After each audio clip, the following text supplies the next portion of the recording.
Hi guys, Coach Fenz here from FTP Training. We're here at Stromlo Forest Park and we're joined today by Dylan Cooper from Ride Technics. Thanks very much for coming and showing us some of your technical skills, Dylan, today here at Stromlo. Today we're going to look at a common problem for a lot of riders when they're riding unfamiliar terrain. They come flying through a little bit of single track and they're suddenly faced with a big step up. Causes a bit of problems. So what are the sort of common problems you see when people are faced by, terrain like this? Well, the main one I see is people hesitate. They see something ahead and sort of freak out.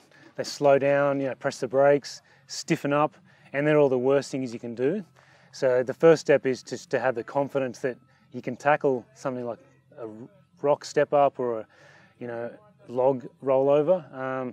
And with that confidence, you're going to execute it better. But as long as you're equipped with the right skills. Right, so again, we've looked at this when we're navigating or negotiating sort of technical terrain. Having that sort of casting your vision up the trail and anticipating stuff coming up is vitally important to getting prepared to negotiate stuff like this. Yeah, looking ahead, planning ahead and just sort of setting the right speed, and definitely looking up is a critical thing, not sort of looking down. And I think a lot of sections determine what's coming up after it. So if you do a corner well, you're going to have that speed and tackle the next obstacle. So what sort of body action are you trying to achieve as you're coming up to something like this? I think the main thing is that the weight transfer.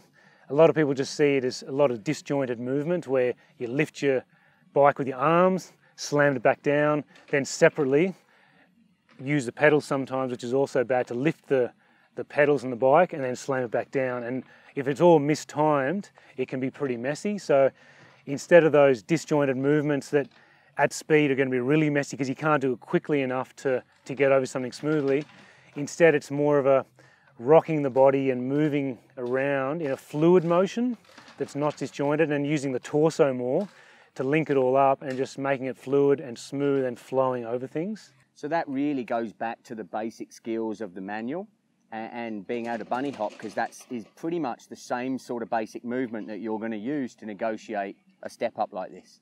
Exactly. I think the manual's a starting point.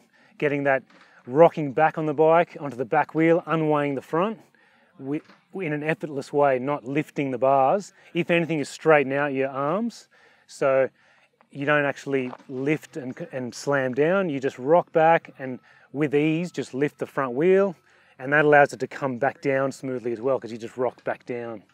Fantastic. Look, I think they're great skills to learn, especially for the riders that are riding terrain that they're not used to. So enduro races, stage races, where suddenly you're faced with stuff that you've never seen before.